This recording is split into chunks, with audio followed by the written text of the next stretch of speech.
Nesta sexta-feira, o Exodus lança seu novo álbum de estúdio, Persona Non Grata. Eu conversei com o Jack Gibson, baixista da banda, e participei de uma coletiva com o Gary Holt. Você confere depois da vinheta os principais trechos desse bate-papo.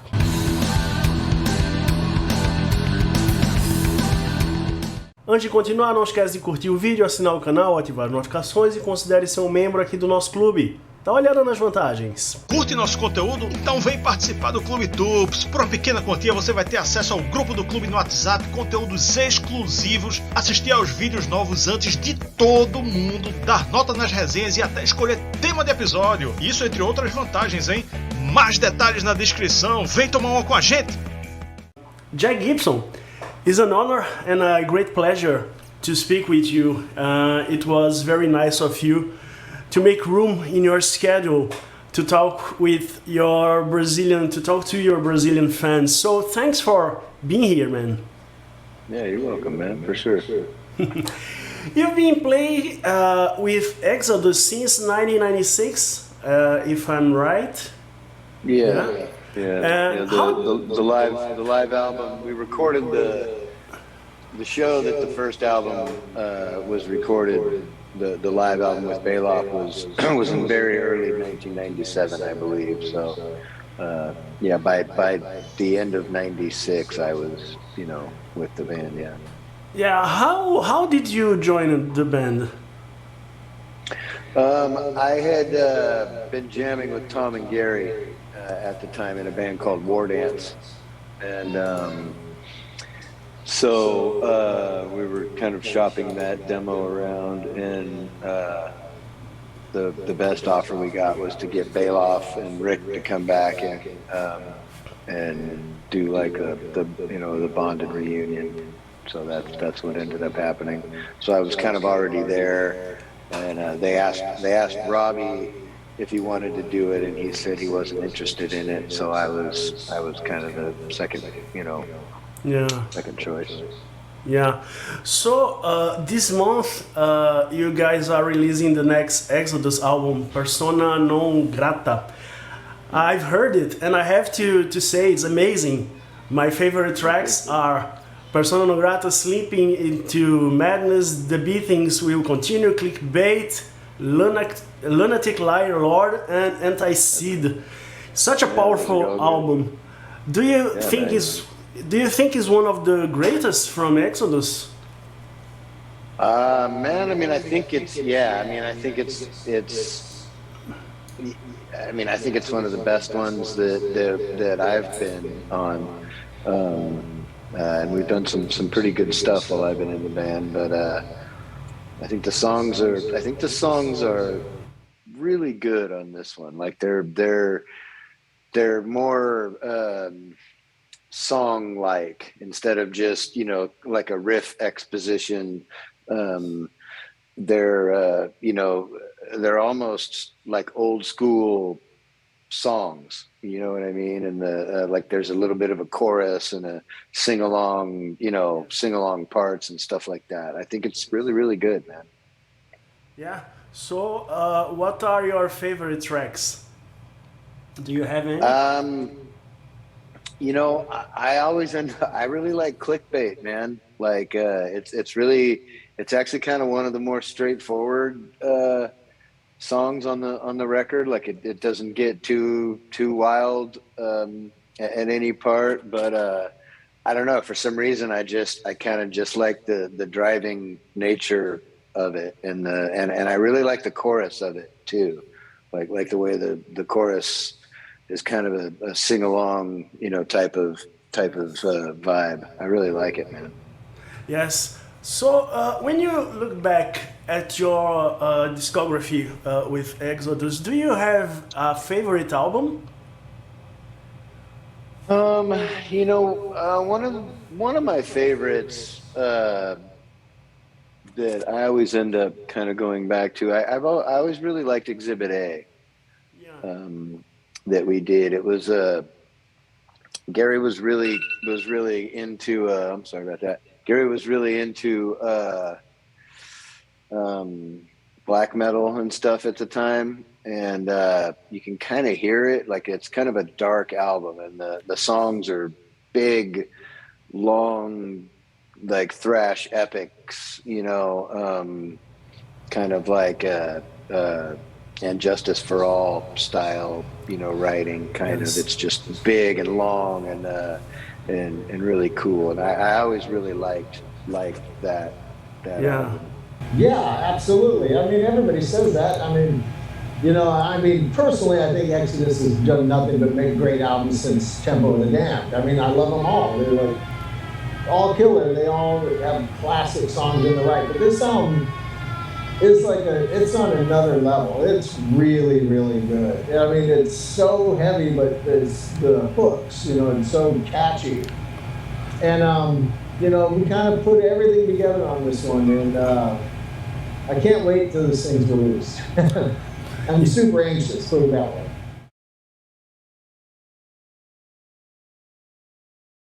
My favorite track is the title track, Persona Non Grata. I think, for an opening track to come out, second longest song on the album, and just no intro, it just comes in and just punches you square in the mouth, just bam, like that.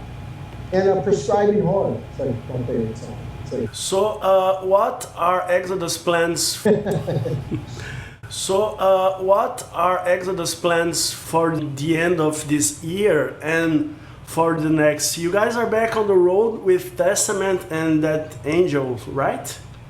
Yeah. I mean, hopefully it's it's been a tough time, these last couple of years, and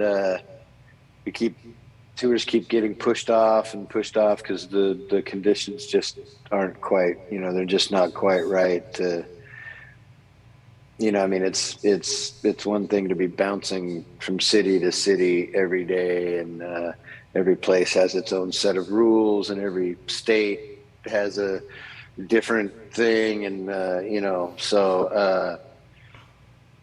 and as long as there's a chance of us, walking into a building and getting, canceled out of it, and then we kind of, it's a big risk to go out, and there's bands that are out doing it, so I'm optimistic about it, and so hopefully supposedly we're going to be doing it in April and May, I think, and then hopefully over to Europe in the summer. So we'll see. Hopefully things are conducive to traveling.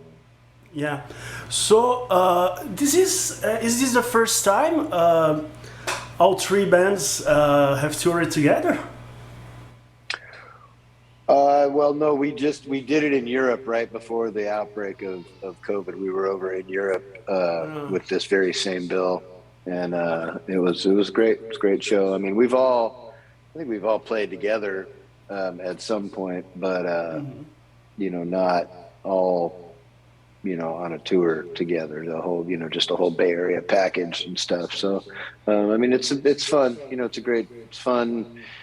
It's a great tour. It was selling out most of the nights where we were playing, and it's all friends. We're all friends backstage. You know what I mean? It's it's kind of like hanging out at the club house every night, with your homeboys and stuff. It was very, very easy, very easy.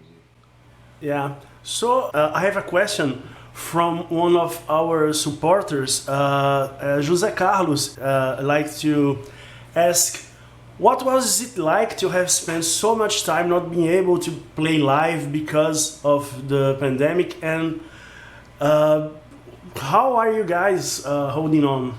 Oh, man, I mean, it's sucked. It's been terrible. I mean, like not only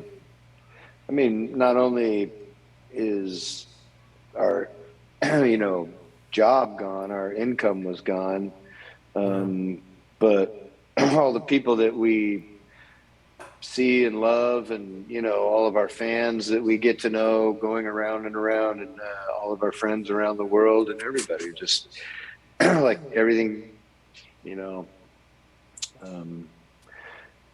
just everything just stopped for a couple of years. It was devastating, man. It's been tough. I mean, we all, luckily we all have had a little bit of money to live on, and we made the record, so and we've just been getting by, just waiting for things to start. Yes. Some of the other guys have other types of jobs. Lee's always been into the stock market, so he's been doing all right. And Gary runs a whole business selling his picks and used gig clothes and shit online. So he makes some money doing that and stuff. So I've been doing random gigs for bands and some engineering stuff for bands, but there's not been much of that going on either. You know what I mean? So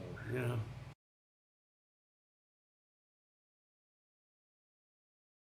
I think this album covers our whole career, really. I mean, there's like progressive epics on it. I mean, the title track is super progressive, and it's the longest opening song we've ever done.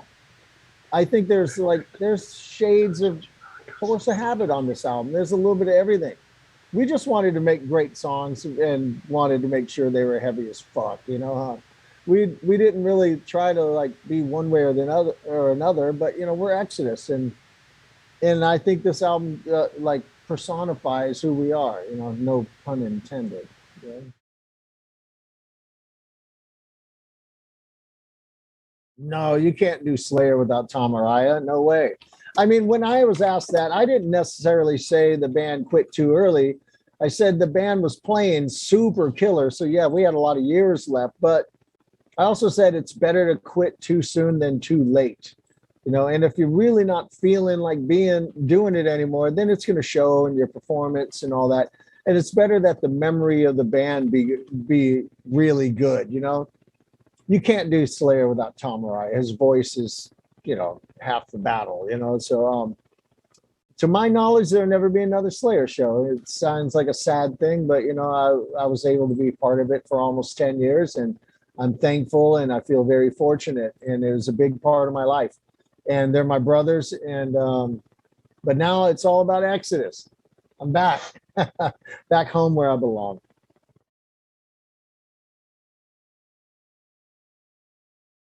I mean, I guess it could be. I mean, I could go to the store today, and the guy at the counter could become persona non grata to me. The person at the cook at the restaurant who fucks up my food. I don't know, but yeah, I guess anybody could be. I mean, it depends on what mood I'm in when I wake up.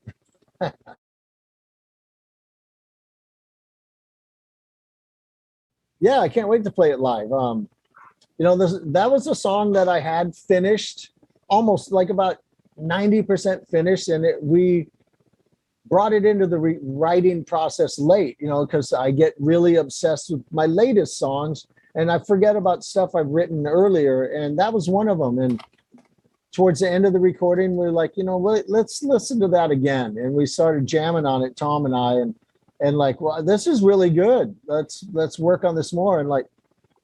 And I'd written most of the song. And then when I was tracking the rhythm, the scratch guitar just for Tom to play drums to, the whole middle part in the solos, I just made it up as we were going. It just spontaneous, and that happens sometimes. And, and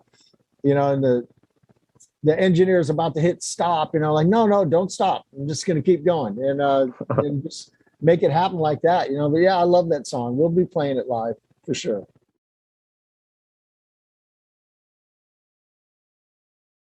Well, we're always been a close band, but we've grown a lot closer over the years, especially myself and Zetro, Steve Souza. This album was the first since he came back that we worked one-on-one with, because I was in Europe when we did Blood In, Blood Out, did the vocals.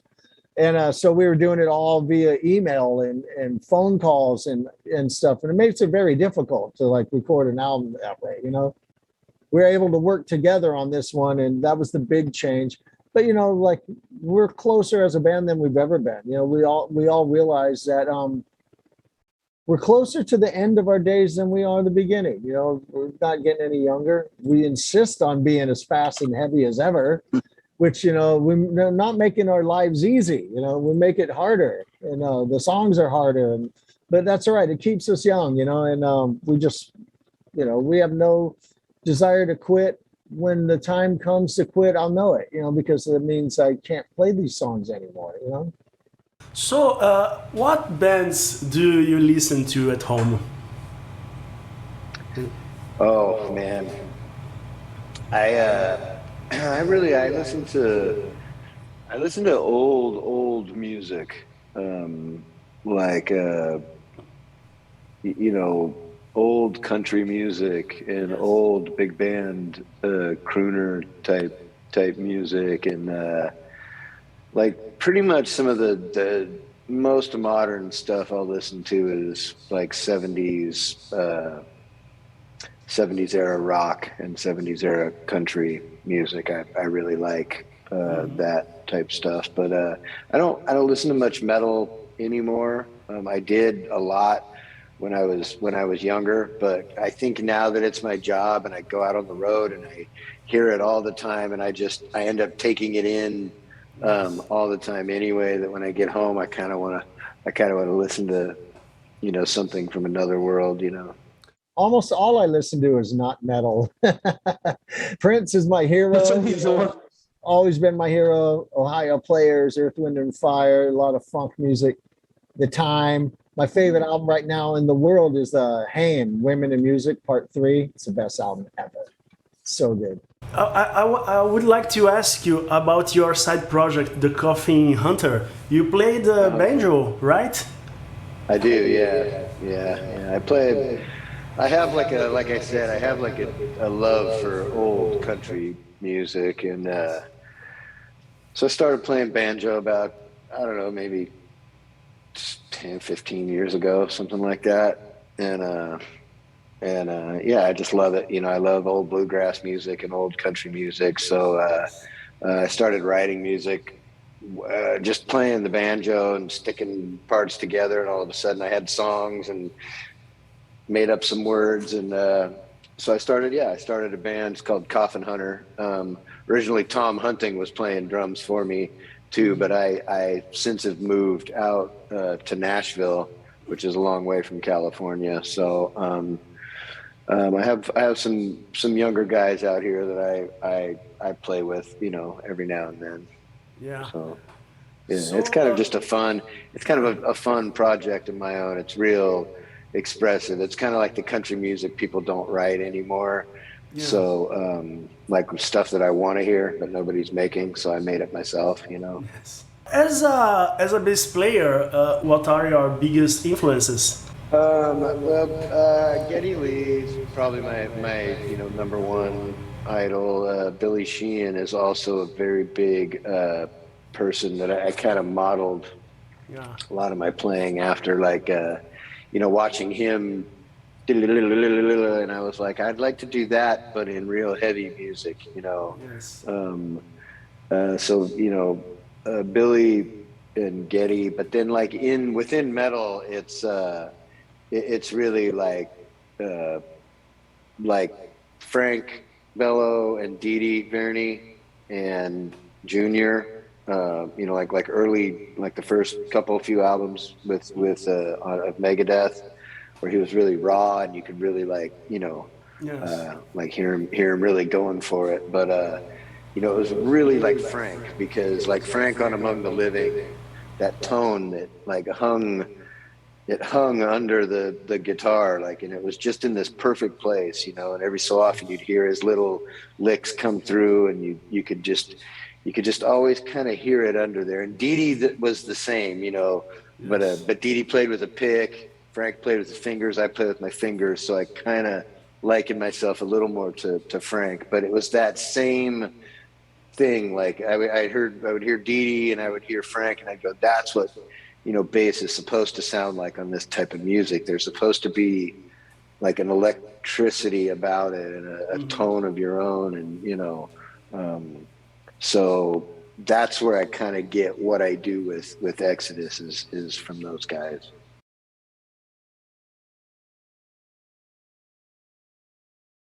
Yeah, he's one of my heroes. And when he died, we were in the studio recording, and I cried. Went into the room completely upset. And Tom wrote the lyrics of the song, and I just kind of helped him along to finish it. And it was at that point I said, we got to like work a reference to Eddie Van Halen in here, and we did it like that day. And it meant a lot to me. Like my white guitar on the back of Bonded by Blood, when I first got it, I had made it look like Eddie Van Halen's Frankenstein. It used to have like red stripes all over it, but they were only on there for like for a day or two. I used tape, and so I just took it off because now you can't like copy Eddie's guitar. But he's one of my heroes, always will be.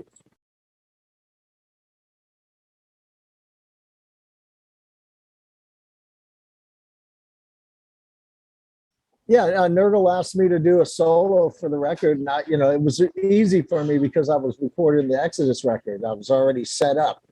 I didn't have to do anything but listen to the song, and I busted out a solo, and I think the solo came out amazing. I don't know how it came out in the end because I haven't heard the final song or anything, but I did like a super high energy melodic Gary Moore like solo. I was very proud of, and I told him, use it however you want. If you want to like cut it up, use little parts, however you want, it's yours. He's one of my closest friends, and I was happy to be a part of it. I can't wait to hear the whole thing. Well, thanks again for this interview. Do you have any message for your Brazilian fans? Oh man, we can't wait to get back to Brazil. It's one of our favorite places to go, favorite places to play. We've had some crazy times down in Brazil, some good times, some bad times, and but it's almost a second home to us. We love it down there, so we just can't wait to get back. So, all right, thank you. Excellent, man. Thank you. Thank you, man.